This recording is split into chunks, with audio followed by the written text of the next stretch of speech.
एक दिन राम जी ने ऐसी बाण वर्षा की, रावण के शस्त्र खंडित हो गए, घोड़ा मर गया, सारथी मर गया, रावण निहत था। पर धन्य है श्री राम। राम जी ने कहा कि रावण, मैं युद्ध विराम की घोषणा करता हूं। तुम्हारे पास शस्त्र नहीं है, रथ नहीं है, सारथी नहीं है, तुम आज जाओ, आराम करो, कल लड़ने के लिए आना, तब मैं तुमसे लड़ूंगा। रावण को उस रात नींद नहीं आई, रोता रहा। मंदोदरी ने कहा, क्या राम जी के बाणों ने अधिक पीड़ा पहुंचाई? रावण बोला, बाणों ने नहीं, राम जी की वाणी ने पीड़ा पहुंचाई। बैरियो राम बड़ाई करे, राम जी जैसे तो राम जी है। फिर दूसरे दिन युद्ध करने आया, कई दिन तक यह युद्ध चला। मरई न रिपु श्रम भयउ विशेखा, राम विभीषण तन तब देखा। राम जी ने विभीषण जी की ओर देखा, इसके सिर कट जाते हैं, हाथ कट जाते हैं, फिर पैदा हो जाते हैं।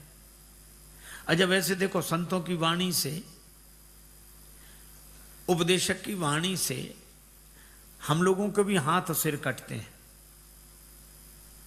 वाणी माने बाण, इस वाणी के बाण की चोट से सिर कट गया कि महाराज ठीक कह रहे हैं, गलत है, हम आज से ऐसा नहीं करेंगे। सिर हिलाते हैं कि अब नहीं करेंगे, मतलब सिर कट गया। और नहीं करेंगे, हाथ कट गए। तो हाथ सिर कटते हैं कि नहीं? लेकिन एक बड़ी विडंबना है, घर जाके फिर पैदा हो जाते हैं।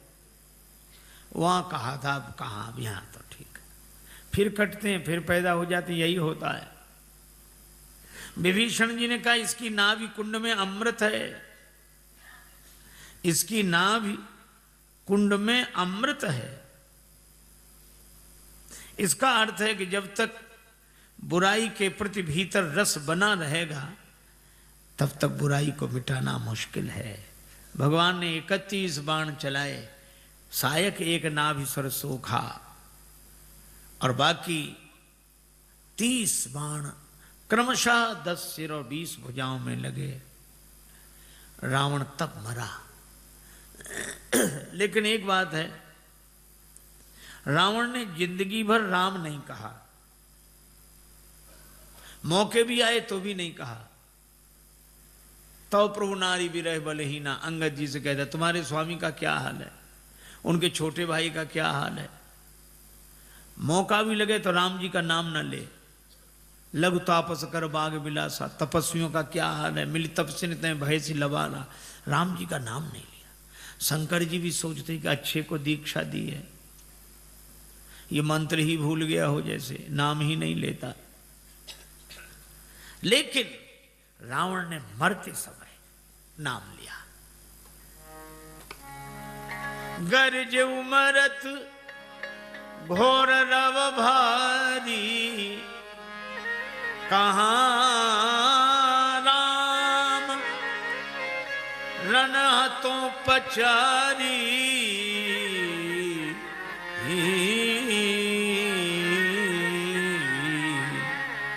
राम कहाँ है, मैं उनको युद्ध में जीतूंगा। कहाँ राम?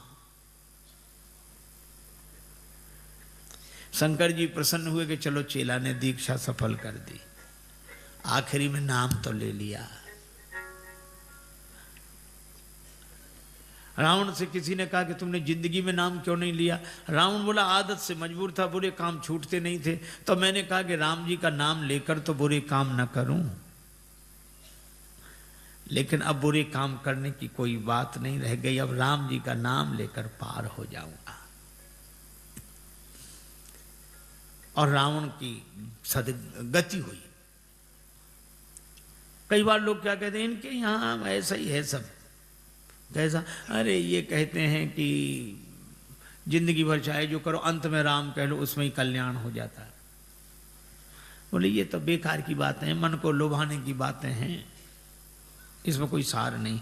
जिंदगी भर पाप करो, आखिरी में नाम लेने से क्या हो जाएगा, पार हो जाएगा। तार्किक लोग ऐसा कहते हैं, पर मैं उनसे निवेदन करता हूं कि ये 100% सत्य है कि जिंदगी भर न करे कुछ, और अंत में राम कह ले तो पार हो जाएगा। कैसे? हमने कहा ऐसे जैसे साल भर विद्यार्थी ना पढ़े और परीक्षा में बगल वाले की नकल करके सही लिख दे तो पास माना जाएगा, फेल नहीं। इसी तरह कोई जिंदगी भर कुछ न करे पर अंत में अगर राम कह दे तो वह भी पार हो जाता है। राम नाम की बड़ी महिमा है, राम नाम लेना ही चाहिए। राम सकल नाम ते अधिका। एक सज्जन बोले नाम लेने तो ठीक पर मन न लगे तो क्या फायदा? मन तो लगता नहीं, राम राम राम राम करते रहते, मन लगता नहीं। मन कई बेचारे नाम लेने वाले भी कहते महाराज मन नहीं लगता तो क्या फायदा होगा नाम लेने से।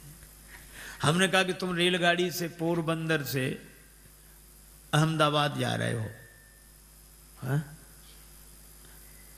और रेलगाड़ी में बैठ तो गए, मन नहीं लग रहा है, तो रेलगाड़ी में मन न लगे तो क्या रेलगाड़ी अहमदाबाद नहीं पहुंचाएगी? बोले वो तो पहुंचाएगी, उसका काम है। हमने कहा जब रेलगाड़ी मन लगाने की अपेक्षा नहीं रखती तो क्या भगवान का नाम मन लगाने की अपेक्षा रखेगा? मन लगे या न लगे पर भगवान का नाम आपको भगवत धाम तक पहुंचाएगा। भाय कुभाय अनख आलस हो, नाम जपत मंगल दिसिदस हो। भगवान विभीषण जी से कहते हैं इसका अंतिम संस्कार करो। भगवान ने विभीषण जी से कहा कि देहांत होने के साथ साथ बैर का भी अंत हो जाना चाहिए। अब तो ये जैसे तुम्हारा बड़ा भाई है वैसे मेरा बड़ा भाई है। रावण का अंतिम संस्कार हुआ।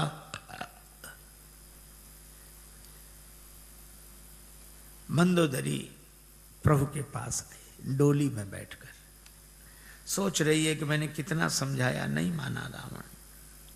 अब मैं राम जी के सामने जा रही हूं, पता नहीं क्या कहेंगे, वो बुरा भला कहेंगे, सुनूंगी।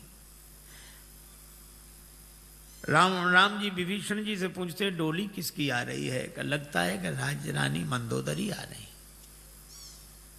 डोली जैसी पास आके रुकी, भगवान राम उठकर खड़े हो गए। डोली का पर्दा हटा, मंदोदरी ने देखा श्री राम हाथ जोड़े सिर झुकाए खड़े हैं और कहते हैं मैं माता मंदोदरी को प्रणाम करता हूं,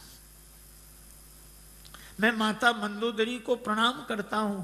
मंदोदरी के मुख से निकला धन्यो राम त्वया जननी, धन्यो राम त्वया पिता। राम तुम्हारी माता धन्य है, राम तुम्हारे पिता धन्य है, तुम जैसे तो तुम ही हो। विभीषण को राज्य पद पर बिठाया। श्री जानकी जी को हनुमान जी ने समाचार दिया रावण पर विजय श्री प्राप्त कर ली गई है। हनुमान तुमने इतनी सुंदर खबर सुनाई, तुम्हें क्या दूं? मां के पास तो आशीर्वाद होता है, मैं आशीर्वाद देती हूं। सुन सुत सद्गुण सकल तब हृदय बसहि हनुमंत।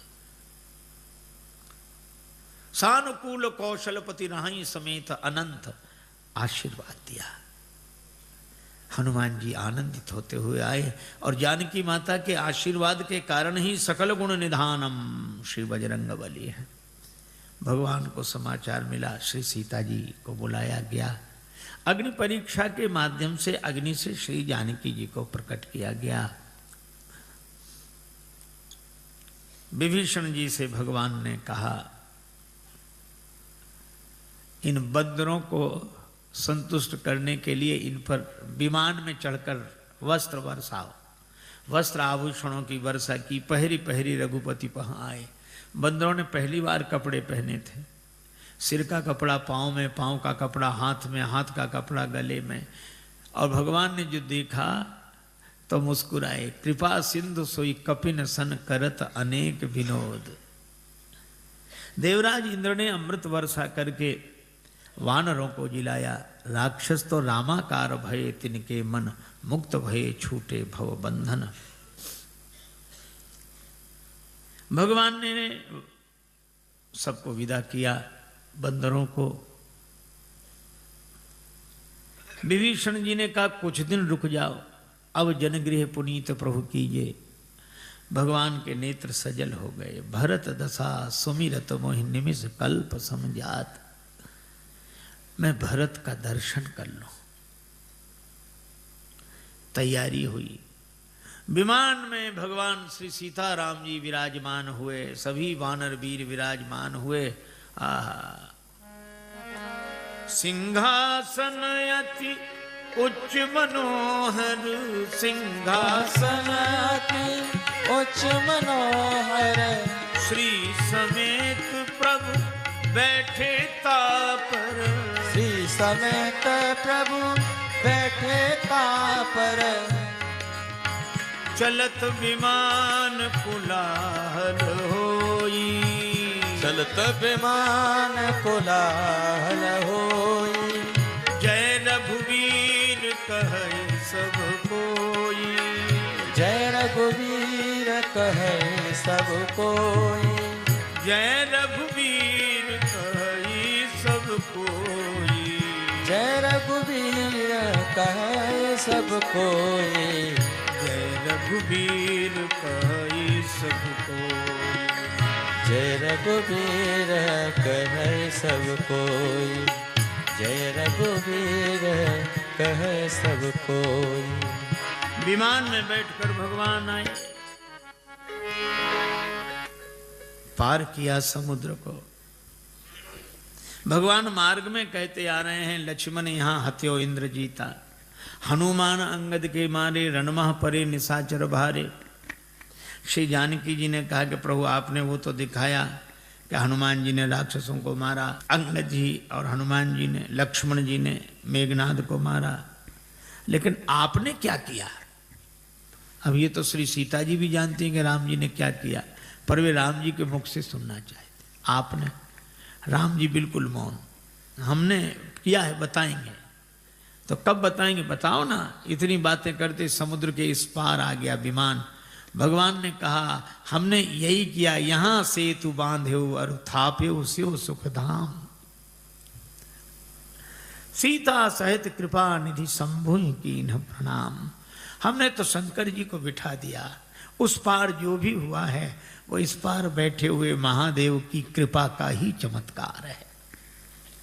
भगवान सब मुनियों के स्थान में गए, श्रृंगवेरपुर में आए। जानकी जी ने कहा मैं जाते समय गंगा जी से प्रार्थना कर गई थी, पूजा करूंगी। विमान उतार दिया गया। श्री सियाजू गंगा जी की पूजा कर रही हैं। बही कैसे गंगा लहर धीरे धीरे, बही कैसे गंगा लहर धीरे धीरे, बही कैसे गंगा लहर धीरे धीरे, बही कैसे गंगा लहर धीरे धीरे। हरिद्वार में कैसी शोभा से माता, हरिद्वार में कैसी शोभा से माता, ऋषिकेश में कैसी शोभा से माता, ऋषिकेश में कैसी शोभा से माता। पहाड़ों से आई उतर धीरे धीरे, पहाड़ों से आई उतर धीरे धीरे। वही कैसे गंगा